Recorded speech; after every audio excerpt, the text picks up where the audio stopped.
Yo, what is up, guys? It's Ben here. In this video, I'm gonna talk a little bit about how to make like your song sound big and like really pop out of the speakers. And I hate editing, so I'm gonna just try and do this in one take. For this example, I'm gonna be using my track called Stars. Just this little section in it before the drop, and I'll play it for you just so you get kind of a bearing of how that sounds.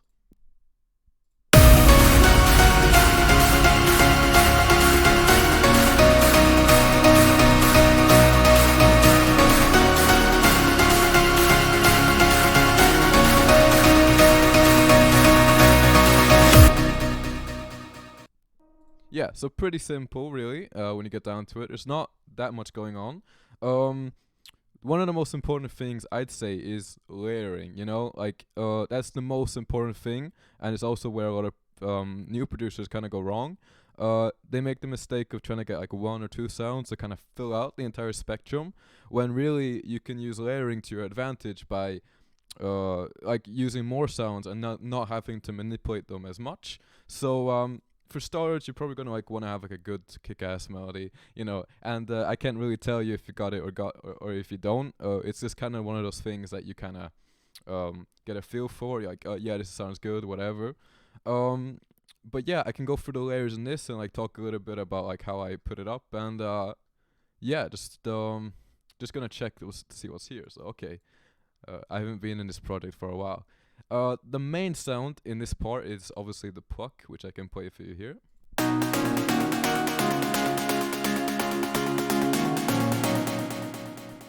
And notice I have quite a lot of delay on it with 30 delay free, and that's really just to fill in the gaps between where the melody isn't playing, so it sounds like it's always kind of there even though it's not always playing.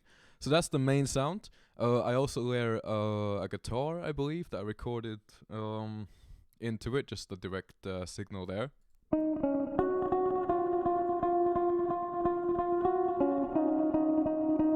Also, again with the delay, I actually put two delays on it because I'm kind of crazy like that, kind of chaotic, but it works and it sounds good to me.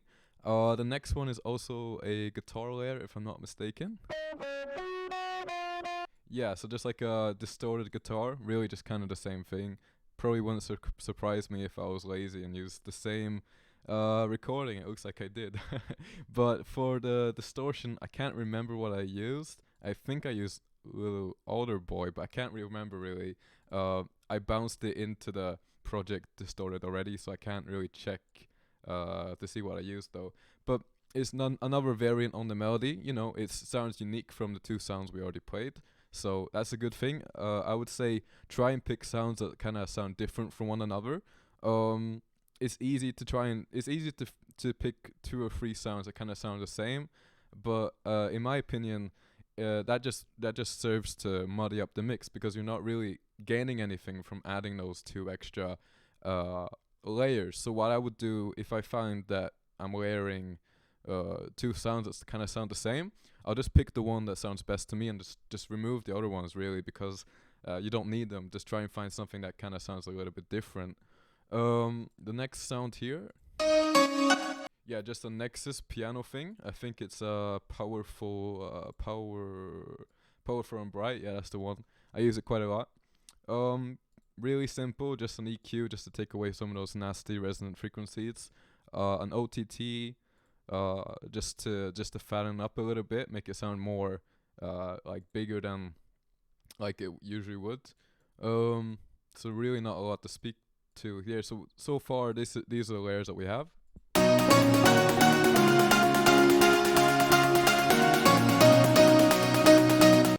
So it's already sounding nice and spacey. If you find that your layers are kind of too dry and too flat, you can try and add some delay and reverb. I like to use a lot of reverb in my mixes, and that's just kind of like an artistic choice. I would say for new producers though, it is easy to go a little bit overboard with the reverb, and I'm guilty of doing that a lot. So I would say if that's like the case, try and use delay instead actually, because delay can kind of give the effect of reverb without muddying the mix as much as reverb does. So that could be a good trick if you find that your mixes are too muddy. Try and use delay instead of reverb, or a little bit of delay and a little bit of reverb instead of just reverb or whatever. The next layer, again, another Nexus preset. I think I kind of didn't like the transient on it, the initial, like, I thought it was a bit too loud, so I just applied some compression here with the SSL comp, just to kind of tame those initial impacts. And this also gives us the benefit of actually making the sound kind of more full, because it compresses the reverb as well, which makes it feel like more I can play it without. And then with the compression, yeah, it sounds way better to me. I also removed some of the frequencies I didn't like, and just yeah, that's pretty much it.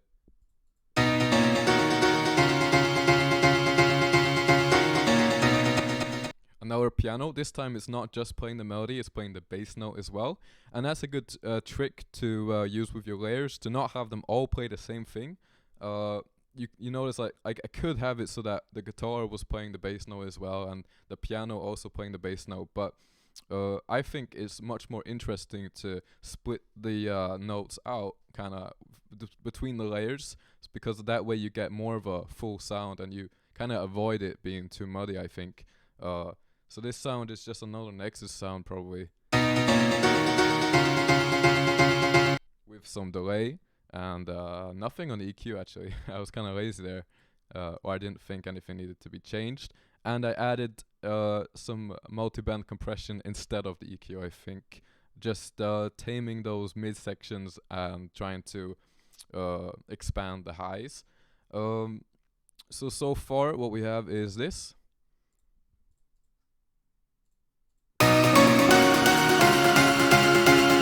So now it's sounding more, kind of more full. This next one is another Nexus preset. This one I've used the VEQ 4 from Waves, which I think is a pretty good EQ. It has like very unique bell curves and stuff, so it makes it sound pretty unique. And another compression thing on it, just to kind of tame it a little bit. When you're layering, some layers kind of aren't gonna be heard individually. Like this layer, for example, like when everything is playing together, I doubt you can even hear that, but it is kind of there and it's adding like something. So yeah, and here we have the bass, which is one of the most important aspects. It's a good idea not to go too overboard with the bass. Just have it kind of I kind of like basses that kind of like a plucky bass thing, but then I increase the release so that it kind of decays over. I think it's more interesting that way, as opposed to having it always be sustained, if you know what I mean. And also another important thing with the bass is to try and so what I'm doing here is I'm making sure that all the frequencies below 64 are mono, and that's something that you should be doing regularly on your mixes and your bass and so on, just to make sure that none of those stereo side frequencies end up like too low, because that can really mess with like the sonic image and the sound and whatnot. I'm using another multi-band compressor here and a few Waves plugins just for like the sub bass part of it. I think that's it. I think I have like a string thing here, but that's not so important.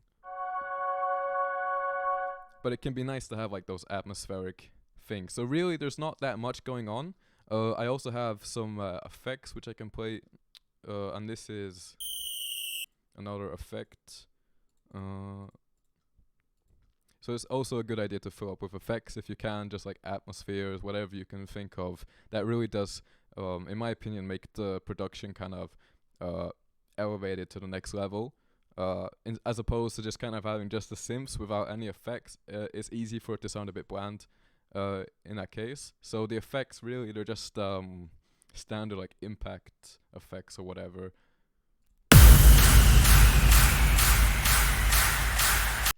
And I also have some claps going.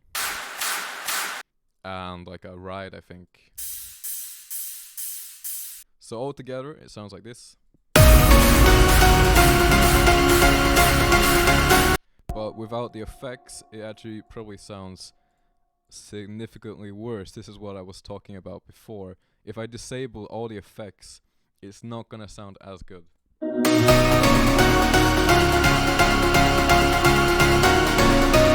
Yeah, so the effects and like the down sweeps and those kind of effects really serve just to add like a little bit of. That's why so many producers have like a down sweep effect whenever a transition uh, is is coming in a song, just to kind of give you a burst of high frequencies, because the ear likes those kind of frequencies, and it kind of helps signify to the listener that yeah, something different is happening, something cool is going on, whatever. So it doesn't just sound like the same. So uh kind of just to what would you say, like just to condense everything I've been talking about. I know I've been kind of going on a little bit. I don't have a script actually for this video, so just kind of talking from experience. But I guess the most important things are layer, like split your. So the most important thing is layer for the first part. That's like how you get the big sound. You will never achieve it by just using like one or two sounds, so you can forget about it if that's like what you're trying to do. Instead, try to layer with a lot of different sounds that sound unique from one another, and also if you can, try to split the different. Like if you have a melody, like a chord progression like this, try and split like the melody for some layers and like the chords for some other, and the bass line for so it kind of becomes like really, you know, big in that sense. It sounds simple, but it's very easy to forget that. And I guess the last point when making something sound big is to not be afraid to use effects. Like if you already feel that you have a few effects in there, try and see if you can like sneak another effect in. I know a mistake I used to make a lot was not using enough effects, and then it would sound kind of boring. So don't be afraid to use effects. Anything you can think of just to fill it up, like if it's a shaker or like a clap or a ride or whatever you can think of to really like, you know, add to the song. So yeah, that was pretty much it for this video. I don't really know. I don't usually do videos like this. But if you liked it, then be sure to leave a like and subscribe and whatnot, and I might do another one. Alright, well, thank you for watching, and cheers.